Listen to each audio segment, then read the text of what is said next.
kasama nga yun sa yung topic na, general topic na sleep disorders eh. Yung sleep deprivation, maraming classification kasi yan eh. Yung deprivation, ibig sabihin yan, na-deprive ka ng sleep. Ang tanong eh, bakit ka na-deprive? Okay, so ang mga causes ng sleep deprivation, eh, iba-iba din yun. Pwedeng occupational eh. Diba? Kasi katulad ng occupational, yung mga nagtatrabaho sa call center, trabaho nila yan eh. So magtatrabaho sila sa gabi, so nadi-deprive sila sa yung tamang tulog sa gabi kasi sila nagtatrabaho eh. Ganon. Okay? So another cause can be yung psychological naman.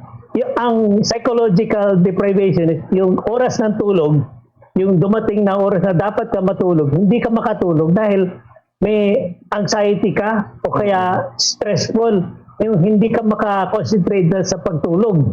Yan ang magigising sa'yo. Okay? Meron din yung tinatawag natin na pathological sleep deprivation. Kasi meron kang sakit eh.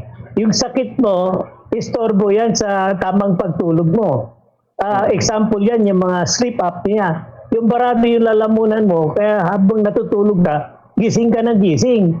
Kaya hindi ka makatulog ng tama dahil doon sa sinasabi apnea mo, yung sleep apnea, parang barado, laging humihilik ng malakas, di ba?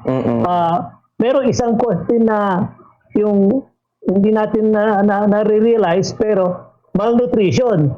Yung pagkain mo hindi tama, malnourished ka, hindi nakaka-produce yung katawan mo na yung sinasabi nilang tamang hormones na pampatulog. Ito sinasabi nila melatonin na hormone na pampatulog. Galing din sa protina yan eh. Kung kulang ang protina mo sa diet mo, ay hindi sapat yung melatonin para mapatulog ka. So, sleep deprivation, maraming causes eh. Insomnia is a form of sleep deprivation. Okay? Yung insomnia, yung pinaka parang yan ang sakit niya, causes sleep deprivation. So, yan ang resulta. Because meron ka insomnia, yung sakit ng insomnia, hindi naman talaga sakit yan, condition yan, na hindi ka makatulog, kaya nadi-deprive ka ng tamang sleep. Okay? Well, dapat natin i-qualify yung ano yung deprivation na sinasabi natin, ano yung kulang na tulog. Okay? So, ito depende rin sa mga edad ng human. Okay? Yung baby, mapansin nyo, baby tulog ng tulog, di ba? Yes, dapat talaga, ang baby, meron siyang 8 hours of sleep kasi nagde-develop pa siya eh. So, ang sapat sa baby, sa 24 hours, dapat meron siya at least 8 hours of sleep na tuloy-tuloy. Ganun yun. Eto mga tayo yung middle adult age, pwede ng 7 hours eh. Ganun yan. Pero yung matanda, 6 hours okay na. Okay? So further i-qualify ko pa yung hours of sleeping.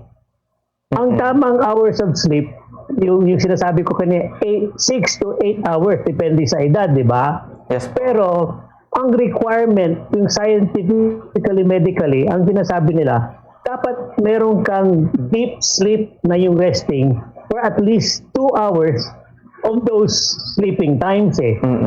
Kung halimbawa, sabihin natin, medyo nasa middle age tayo, dapat meron tayo at least 6 hours of sleep na yung dire-diretso. Pero yung dire-diretsong sleep, dapat merong 2 oras yon na tinatawag na deep sleep na yan ang restful sleep.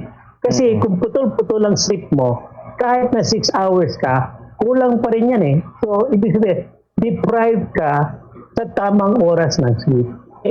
Yung maraming yung bad effects eh, it can be yung simple lang, it can be dangerous eh. Okay? Start natin sa yung mga practical yung bad effects eh. Sabihin natin general fatigue. Kung kulang ang tulog mo, gising ka sa umaga, kagigising mo lang, pagod ka pa rin. Parang ganon, okay? So, yung tinatawag na general fatigue, okay? Yung general fatigue, nang kagagaling mo lang ng tulog, parang pagod ka pa, hindi ka makaisip ng matino. Tapos yung pag-iisip mo, mali-mali. Ito yung result ng yung cognitive impairment, incoherence. Ang malaki example ng yung effect nun is yung car accident eh.